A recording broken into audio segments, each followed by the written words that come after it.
안녕하세요. 주식맘사TV입니다. 4월 첫째 주 주말 아침인데요.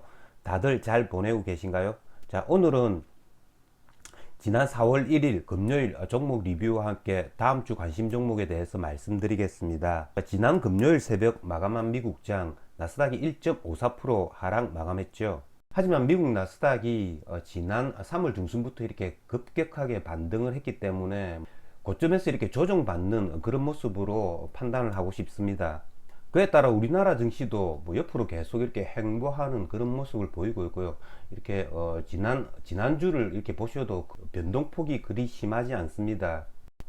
뭐 이런 현상은 다음 주도 뭐 계속되지 않을까라는 생각이 드는데요. 3월 중순부터 일부 섹터를 제외하고는 뭐 로봇, 메타버스, 그리고 원전, 그리고 원자재 관련주죠. 뭐 이런 테마주 위주로 움직였던 그런 시장이었고요. 다음 주 4월에도 뭐 이런 현상은 크게 달라지지 않을 것으로 예측이 됩니다.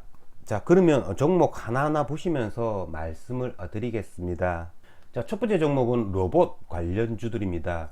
자, 로봇 관련주 같은 경우에는 삼성전자가 로봇과 뭐 메타버스를 뭐 차세대 핵심 사업 분야로 이렇게 선정한다라는 그런 이유로 3월 달에 한번 이렇게 슈팅을 주었다가 요즘에는 이렇게 조정을 받는 그런 모습을 보이고 있습니다. 기존의 로봇 관련주들의 대장이었던 로보로보 뭐 이런 애들 12,000원까지 이렇게 갔다가 신고가를 다시 갱신해 주는 듯 하더니 지난주 화요일과 수요일에 제법 크게 하락을 했고요. 목요일과 금요일 장에서는 이렇게 더 이상 하락을 멈추고 이렇게 저점을 확인하는 그런 모습을 보이고 있습니다. 로보로보 같은 경우에는 지난번 저점이었죠. 이 많은 자리 지켜주는 이 여부가 다음 주에 굉장히 중요할 것 같습니다. 다음 주에 이 많은 대를 지켜준다면 다시 한 번 더 상승의 기대를 뭐 가질 수 있고요. 이 자리 10,000원이 무너진다면 9,000원 초반대까지 이 저점을 찍을 수도 있습니다. 그리고 지난주에는 RS 오토넷, 그리고 유일 로보틱스, 그리고 SPC 나무가 뭐 이런 애들이 다시 이렇게 고가놀이를 하고 있죠. RS 오토넷 같은 경우에 지금 현재 그래프상은 이렇게 고점을 지켜주고 있지만 지난 금요일 날 시간에 가격에서 한 4.67% 하락이 나오고 있기 때문에요. 이런 애들은 19,500원 이런 자리 무너지고 긴 음봉 놓는다면 음봉 놓는 자리에서는 뭐 굳이 뭐 매수를 할 필요는 없을 것 같습니다. 다시 한번 이 신고가를 갱신해 줄 가능성이 있을 때 뭐 그때 거래를 해도 되지 않을까라는 생각이 들고요. 뭐 유일 로보틱스 역시 마찬가지입니다. 이런 신규주 같은 경우에도 한번 고점을 이렇게 돌파하면 굉장히 무섭게 뭐 상승하는 경향이 있기 때문에 다음 주에도 이런 로봇 관련주들은 계속 뭐 지켜봐야 할 섹터가 아닌가라는 생각이 들고요. 로봇 관련주들과 마찬가지로 뭐 메타버스 관련주들도 삼성전자가 로봇과 더불어 차세대 핵심 분야로 이렇게 선정했다라는 이유로 MP하고 선익 시스템이 움직였죠. 지난주에는 이 두 종목이 이렇게 조정을 받았습니다. 충분히 이렇게 옆으로 조정을 받았기 때문에 이런 애들이 위로 이렇게 튀어 올라갈지 아니면 전저점 무너뜨리고 이렇게 아래로 하락을 할지 그건 뭐 섣불리 예측을 할 수는 없습니다만은 로봇 관련주들과 함께 이 메타버스 관련주들 MP 그리고 써닉 시스템 위주로 다음 주에도 계속 이렇게 지켜봐야 할 섹터가 아닌가라는 생각이 들고요. 지난주 후반에 이렇게 가장 강했던 섹터는 2차전지 소재 섹터입니다. 2차전지 소재 같은 경우에는 러시아와 우크라이나와의 전쟁으로 인해서 니켈 가격의 상승이었죠. 뭐 그런 거로 말미암아서 이런 애들이 하락을 한 바가 있습니다. 그 이후에 이렇게 기술적 반등을 해줄 때 기관 외국인 이렇게 쌍끌이 매수가 들어오면서 이렇게 V자 반등 만들었고요. 어느 다른 섹터보다도 크게 상승하는 그런 모습을 보였습니다. 그렇기 때문에 이런 2차전지 소재 섹터는 지금 현재 외국인 기관 수급이 좋기 때문에 장이 뭐 조금이라도 이렇게 뭐 하락 조정을 보인다면 이런 애들은 맨 처음 매수 고려해야 될 수급 섹터가 아닌가라는 생각이 들고요. LNF, 뭐 에코프로 BM, 그리고 뭐 SKC, 포스코 케미칼 다 이렇게 V자 반등을 했습니다. 자, 다음은 리오프닝 관련주들입니다. 자, 리오프닝 관련주들 지난 금요일 날 굉장히 큰 상승을 나타냈습니다.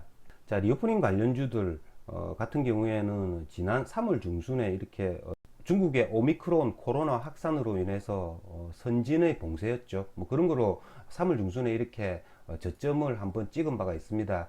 뭐 아모레퍼시픽 같은 경우에 제가 지난 3월 중순쯤에 이런 15만원 이런 자리에서 조금 한 3개월 정도 장기로 투자하시는 분들은 여기서 매수도 어떨까라고 제가 말씀을 드린 바가 있는데요. 15만원 이 저점을 깨뜨리지 않고 이 자리에서 지금 반등의 모습을 나타내고 있습니다. 이런 아모레퍼시픽 같은 경우에도 뭐 16만원대 뭐 이런 자리 다시 온다면 충분히 장기적 관점에서 매수도 가능하지 않을까라는 생각이 듭니다. 지난주 금요일날 화장품 관련주들의 대장은 이차안불이었죠. 자, 이차안불 같은 경우에는 한번 이렇게 1차 상승 랠리 나왔다가 3월달 한 달 동안에 이렇게 뭐 조정받았다가 다시 한번 이렇게 거래량 거래대금 터트리면서 장대 양봉을 만들었다는 거죠. 뭐 그렇기 때문에 다음 주 이런 애들 한 4, 5일간 이렇게 옆으로 또 행보할 수 있습니다. 조금 전에 뭐 아모레퍼시픽 같은 경우에는 조금 장기적 관점에서 투자를 하시는 분들은 매수가 가능한 종목이고요. 단타 거래를 하시는 분들은 뭐 이차안불 이런 애들 뭐 계속 지켜봐야 하지 않을까라는 생각이 듭니다. 자, 다음은 쌍용차 인수 관련 테마주들입니다.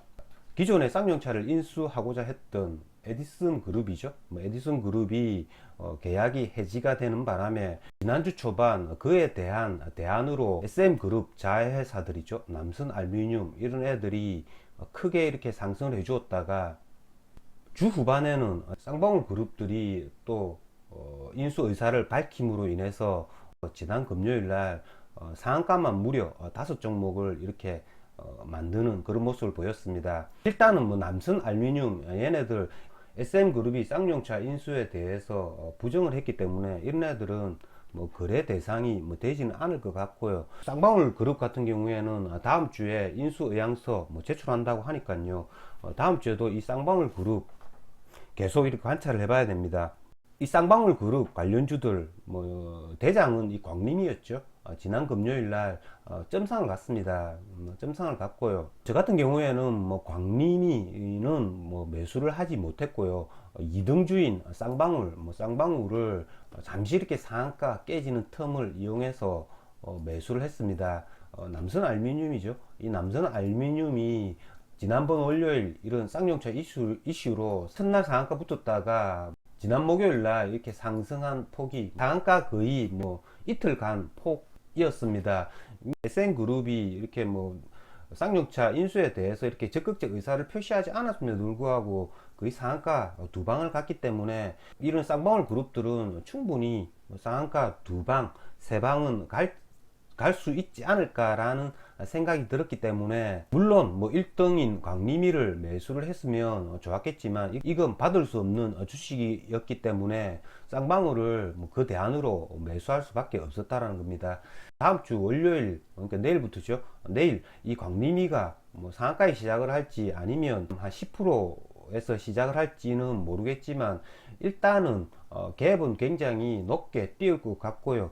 광림이를 뭐 직접적으로 거래를 하거나 광림이를 보고 뭐 쌍방울이나 미래산업 이런 애들을 거래해도 되겠지만 저 같은 경우에는 1등 주인 광림이 위주로 뭐 단타로 대응을 하겠습니다.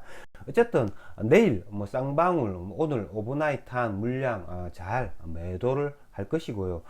다음 주에도 이 쌍용차 인수 관련 쌍방울 그룹주 광림, 쌍방울, 미래산업 이런 애들 위주로 거래를 해보도록 하겠습니다. 자, 여러분 4월 달에도 거래 잘하셔서 큰 성과 거두시는 한 달이 되었으면 좋겠습니다.